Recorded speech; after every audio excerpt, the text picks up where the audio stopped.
honor awarded by a Lions Club. The Melvin Jones Award is named for Melvin Jones, who was the founder of the Lions International. The award acknowledges Melvin's vision for service and humanitarianism. I knew I was going to mess that word up. Recipients, known as Melvin Jones Fellows, are people who, over many years of service, have upheld the Lions Code of Ethics and given selflessly to their community. In our club, the recipients are chosen by a panel of Melvin Jones Fellows, a group of members who have been recipients of this prestigious award themselves and have seen the qualities in both Otto and Jerry that uphold the integrity of this group. I'd like to give the honor of the floor to Royce Gervin to tell you a little bit more about this. I got nothing left to say. Thank you, Shelley. Good evening, Lions and special guests. As Shelley said, these are the most prestigious award a Lion can receive.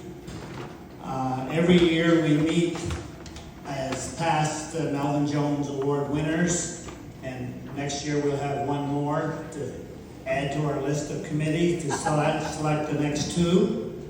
Unfortunately, I'm going to leave Jerry out of this right now. Too bad he couldn't have been here tonight. Back in 2014, I was awarded a Melvin Jones Award, and I couldn't figure out how did I get one. And I look around the room and see the ages, and a lot of them are not here today. Wonder why at such a young age I received it. So shortly after that, we did set up a committee where we could, pick somebody for next year, for the following year, and we started doing it every 2 years. Because I think it was many years in between that when it started. We just don't throw a bunch of names in a hat. We sit down, we have a criteria of long service. I gotta find my notes here. Committee nominated 2 candidates each year. We look at contributions to the club. Length of service is a big thing, and overall dedication to serve when called upon. I know Shelley has a list of former and past members, I believe, too. So I'll let her read those off to you. So that's what all I had to say. I just wanted to let everybody know that we just didn't pick a name out of a hat sort of thing. We put a lot of consideration in who we pick. Thank you for that insight, Royce.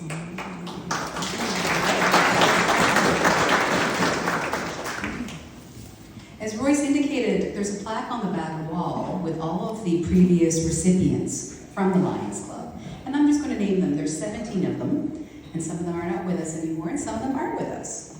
Ronnie Colbitz, Roy Beckwith, Stuart Lewis, Don Gray, Sterling Constantine, Clarence DeForest, Arnold Trites, Truman Wilson, Royce Gervin, Sherman DeMille, his wife Linda DeMille, Sidney Doothright, Ross Alexander, Fen McBurnham, Ivan Foster, Robert Hopper, and Walter Carty. So Otto and Jerry are in great company. Jerry can't be with us tonight, and actually he has stepped away from the Salisbury Lions Club because he's left the community. He's moved to Moncton, and it's just a different chapter of his life. But I wanted to tell you a little bit about why he was chosen as a member of as a recipient of the award. Jerry worked with T.T. Wilson on the pool maintenance and preparation each year. He took courses, including a residential pool course on pool operation and maintenance. You have to remember, ours was one of the only outdoor pools, perhaps the only one, that was privately owned and operated, but was for public use.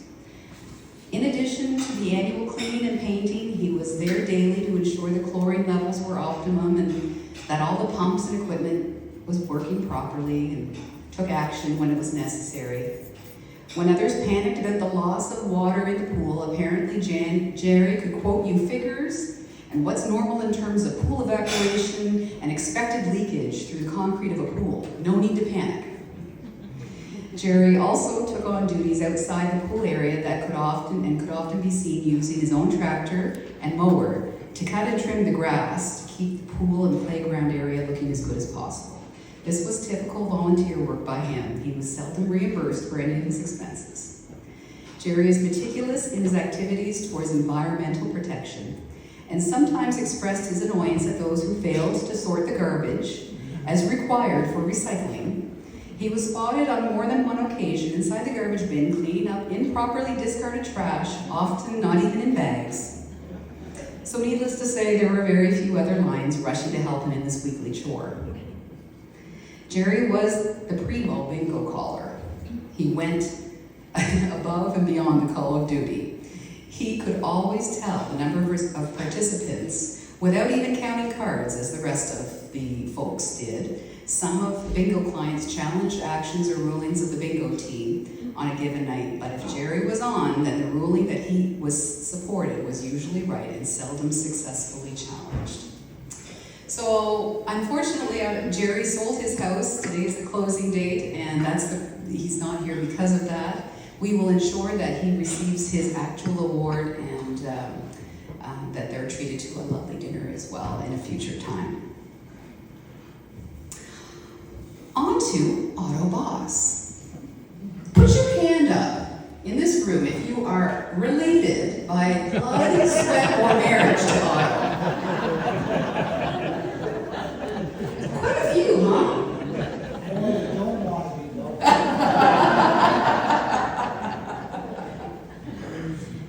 Oh, Otto. A little bit of a roast, I think. Otto's past president of the Salisbury Lions Club, a member of the Grounds and Building Committee. I hear you're really good at electrical work. No. Oh, right, you're not good at electrical work. Right, It hurts. right. I got that wrong. You really like golf? No, wait, you hate golf. You're growing to love pickleball. I know you are. You're working hard at it. I keep eating it though, that's the trouble. You're a dedicated grandpa, as his family can attest to. Not so dedicated, though, as a flagger at the track. So, this is something I did not know. The Boss family trait, it's a Boss family trait, that they fall asleep at the drop of a hat. Apparently there's lots of photos and video to document this. And one time when Otto was at the racetrack, one of the jobs that the Lions Club members can do is to be on the turns, to flag when one of the riders is in trouble. And so apparently Otto had set up on a nice warm day at a corner and put sunglasses on because it was so sunny. Number 8. What? Station number 8. Station number 8? Okay. Sit down in his lawn chair at the corner and folded his arms and sat in for the day.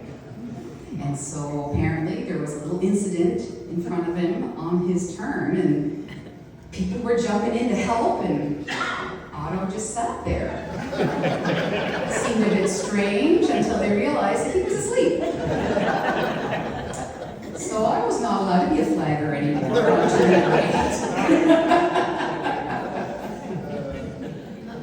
One of the things I know Otto the most for around, though, is four-wheeler draw. So Otto has been in charge. I've been with the Lions Club for 6 years-ish, and you've been in charge of the four-wheeler draw since I've been here, which raises in upwards of $10,000 a year to give back to this community. So it's no small fundraising activity. Sounds easy though, right? You sell 200 tickets, you serve a steak dinner, and you give away a four-wheeler. No big deal. But when there's that much money involved, and especially in a lottery-style draw, there's a little bit of stress involved in Otto's life, making sure that every I is dotted and every T is crossed. And so sometimes if you might pop by the house and you go to give him money or get tickets from him or give him tickets, you see that his filing system is sometimes in an old takeaway container, and you might wonder, how does he keep that all straight? Or the next year you might show up and he's got his stuff put in an old bread bag. Whatever system he uses must work because he's done a diligent job and everything has gone tickety-boo since you've been in charge, Otto. So I think you're doing it for life.